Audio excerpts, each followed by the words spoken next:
Genesis 3. The serpent's deception and man's shameful fall. Now the serpent was more suitable than any beast of the field which the Lord God had made. And he said unto the woman, Yea, hath God said, Ye shall not eat of every tree of the garden? And the woman said unto the serpent, We may eat of the fruit of the trees of the garden, but of the fruit of the tree which is in the midst of the garden, God hath said, Ye shall not eat of it, neither shall ye touch it, lest ye die.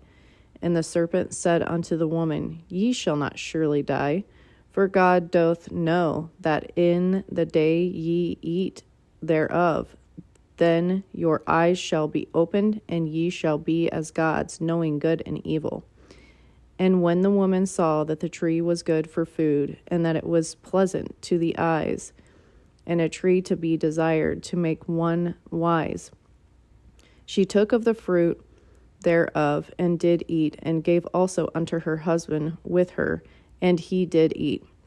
And the eyes of them both were open, and they knew that they were naked. And they sewed fig leaves together, and made themselves aprons. And they heard the voice of the Lord walking in the garden in the cool of the day, and Adam and his wife hid themselves from the presence of the Lord God amongst the trees of the garden. God questions Adam and Eve. And the Lord God called unto Adam, and said unto him, Where art thou? And he said, I heard thy voice in the garden, and I was afraid, because I was naked, and I hid myself. And he said, Who told thee that thou wast naked? Hast thou eaten of the tree whereof I commanded thee that thou shouldest not eat? And the man said, The woman whom thou gavest to be with me, she gave me of the tree, and I did eat. And the Lord God said unto the woman, What is this that thou hast done? And the woman said, The serpent beguiled me, and I did eat. The serpent is cursed. And the Lord God said unto the serpent, Because thou hast done this, thou art cursed above all cattle, and above every beast of the field. Upon thy belly shalt thou go, and dust shalt thou eat all the days of thy life. And I will put enmity between thee and the woman, and between thy seed and her seed. It shall bruise thy head, and thou shalt bruise his heel. The punishment God promises for mankind. Unto the woman he said, I will greatly multiply thy sorrow and thy conception. In sorrow thou shalt bring forth children, and thy desire shall be to thy husband, and he shall rule over thee.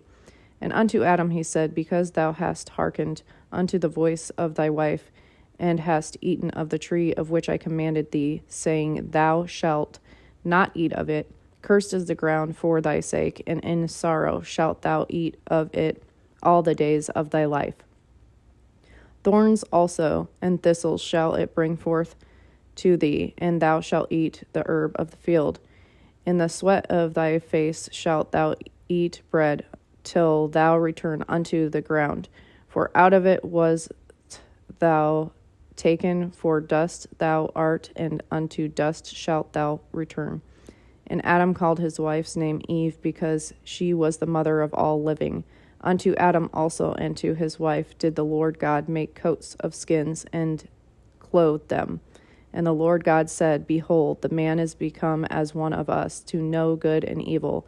And now, lest he put forth his hand, and take also of the tree of life, and eat and live forever. Therefore the Lord God sent him forth from the Garden of Eden to till the ground from whence he was taken. So he drove out the man, and he placed at the east of the Garden of Eden cherubims, and a flaming sword which turned every way to keep the way of the tree of life. That's it for Genesis 3, King James Version.